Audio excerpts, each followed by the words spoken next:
Yes, once again, greetings to you, Ncube, and the listeners, perhaps. Now, regarding the issue of GEZA revolution, it brought people some hope. It brought a new leaf, a new sigh of hope.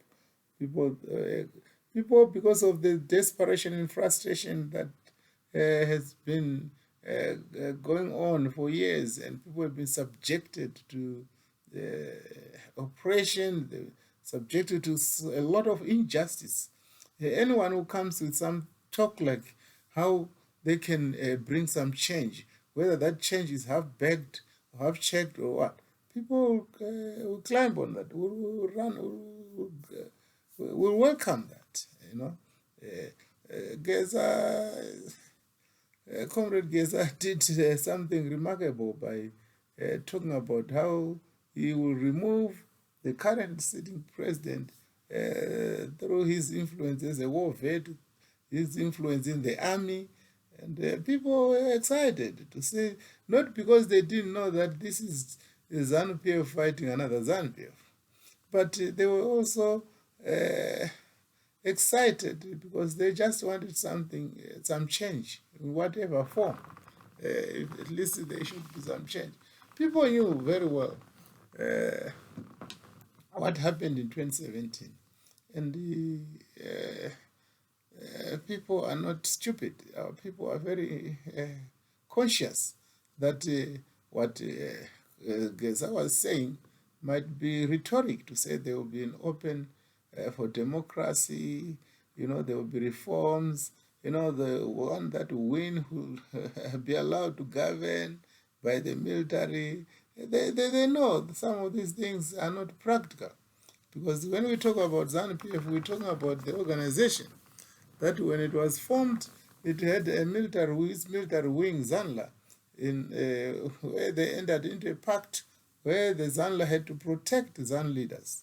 And it's unfortunate that from that time in the 70s, in particular 1976, ZANLA only considered the genuine liberation movement as ZANU leaders, They only considered, even when they came to 1980, when the country was liberated, what do we see? We see many commanders, many generals being escalated to senior positions of the defense force in the country. And I think that's where the mistake was made. Those people came with the ideology of power retention, where power retention means that if power should remain with ZANU-PF, that's why they propagated and advocated for a one-party state, because they believed that power should remain in ZANU-PF and the ZANU-PF should be leaders forever. These leaders, one of GEZA revolution, most of them, they believed that. But we thank God, perhaps there's now a change of heart. Now, one element that comes to the fore when one thinks about the GEZA revolution is that it has some elements of justice, of a just cause, where they sought to protect the Constitution. Our Constitution says any leader must not serve more than 2 terms, 2 5-year terms. And this is what we say, we agree with the GEZA revolution to say, no, it's bad. Why should you talk about 2030? Why should you extend? Why should you amend the Constitution? Yeah? Why should you want to actually falter, twist the Constitution to your own personal interest? And that is why we agree. And also, the other element of GEZA also exposed the ZANU-PF rigging machinery. It is these war veterans working together with ZANU-PF, with the government. Most of them, they were in government. It is them who are coming, confessing and bearing a testimony very clearly to say that elections were rigged. Chamisa won the elections.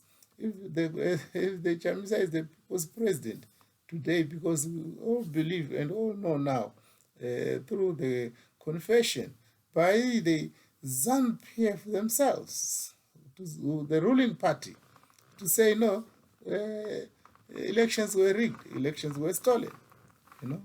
This is a confirmation of the Lumumba report, a confirmation of SADC report, confirmation of international report, AU report, that elections did not go well, were not properly conducted. And therefore, we all know that the state president came through dubious, manipulated ways, and through the barrel of a gun, because everyone is scared about what ZANU can do using the guns. When they tell you do this, you know that it's not them who is talking, it's the military. So the military factor means a lot.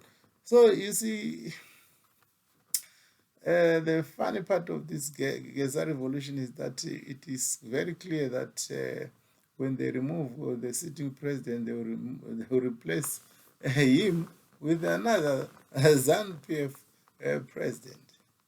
The question is, will the army open up for democracy?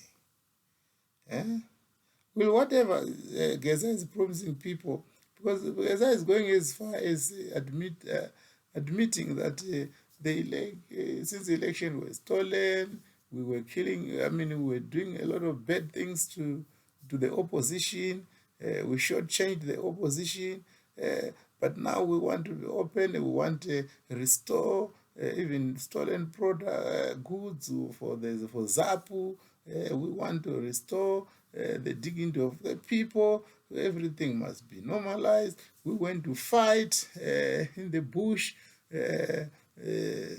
for justice, and not as nationalists. Nationalists were the elites who were sitting in nice air-conditioned places in Mozambique and London and America and Russia. Some of they are speaking ill of the West, and yet they used to get a lot of money and support from the West as well. They enjoyed their lives. They went to the best schools, and even today they don't want their children to be educated in our systems. They even send their children all over the world where they're getting the best system in the Western world. But they came, and as nationalists, they came and took over. The ZANU, most of them, they died in the struggle. They died in the war. They died and buried in Moyo, Nyatsona, and other places are critical examples. So you can tell that now some of the things that GEZA is saying, they make a lot of sense. And that is why some of us did support GEZA's revolution.